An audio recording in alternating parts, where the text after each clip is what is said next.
நம்ம டெட்பூலுக்கு ஏன் டெட்பூல் அப்படின்ற பேர் வந்துச்சுன்னு உங்களுக்கு தெரியுமா? எம்சியூல அந்த சிஸ்டர் மார்கரெட் பார் அப்படின்னு ஒன்று இருக்கும்ல, நம்ம வேட் வில்சன் போவாரு, அந்த இடத்துல எந்த மர்சனரி ஃபர்ஸ்ட் சாவாங்க அப்படின்னு சொல்லிட்டு ஒரு பெட்டு கட்டுற கேம் தான் அந்த டெட்பூல் அப்படின்ற கேமை காமிச்சாங்க. அண்ட் அந்த பேரை நம்ம வேட் வில்சன் எடுத்து அவருக்கு வச்சுக்கிற மாதிரி தான் எம்சியூல காமிச்சிருப்பாங்க. ஆனா இதே காமிக் பக்கம் நீங்க போனீங்கன்னா இந்த டெட்பூல் அப்படின்ற கேமே வேற மாதிரியா இருக்கும். காமிக்ல இந்த டெட்பூல் அப்படின்ற கேம் எந்த மர்சனரி ஃபர்ஸ்ட் சாவாங்க அப்படின்னு சொல்லிட்டு பெட்டு கட்டுற கேம் கிடையாது. எந்த மனுஷன், அதாவது நம்ம வேட் வில்சன் வந்து எம்சியூல போவார் இல்லைங்க, அவரோட கேன்சர் கியூர் பண்ற அப்படின்னு சொல்லிட்டு ஒரு இடத்துக்கு, அந்த இடத்த தான் காமிக்ல ஹாஸ்பிஸ்ன்னு சொல்லுவாங்க. அதை இந்த ஏஜாக்ஸ் பைலோன் அந்த கிலேப்ரூ டாக்டர் தான் நடத்திட்டு இருப்பாங்க. அந்த இடத்துல இருக்கக்கூடிய மற்ற பர்சன்ஸ் மேலாம் அவங்கள டெஸ்ட் சப்ஜெக்ட்ஸ் தான் சொல்லுவாங்க இவனுங்க.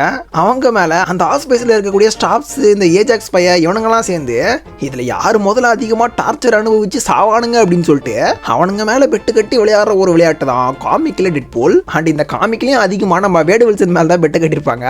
இத்தனை பேர் இத்தனை தடவை நம்ம வேட் வில்சன் மேல பெட்டு கட்டியும் அவர் சாகாததுனால இந்த டெட்பூல் கேமே நான் பீட் பண்ணிட்டா, அப்ப நான் தான்டா இனிமே டெட்பூல் அப்படின்னு சொல்லிட்டு அதை தான் நம்ம வேட் வில்சன் அவரோட பேரா எடுத்து காமிக்ல வச்சிருப்பாரு. மொத்தத்துல டெட்பூல் அப்படின்றது ஒரு பெட்டு கட்டுற கேம். எம்சியூல அது மர்சனரி மேல பெட்டு கட்டுறது, ஆனா காமிக்ல பரிசோதிக்கக்கூடிய மனுஷங்க மேல பெட்டு கட்டுறது.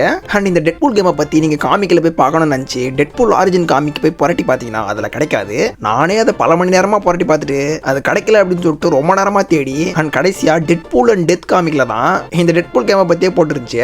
அதுல இந்த டெத் பையன் நம்ம டெட்பூலுக்கு ஒரு கிஸ்ஸை போட, அது மூலமா நம்ம வேட் வில்சனுக்கு இதுக்கு முன்னாடி நடந்த சம்பவங்கள் எல்லாம் ஒரு பிளாஷ்பேக் மாதிரி போட்டு கட்டுவாங்க. அதுல தான் இந்த டெட்பூல் கேமை பத்திலாம் நான் பார்த்தேன்.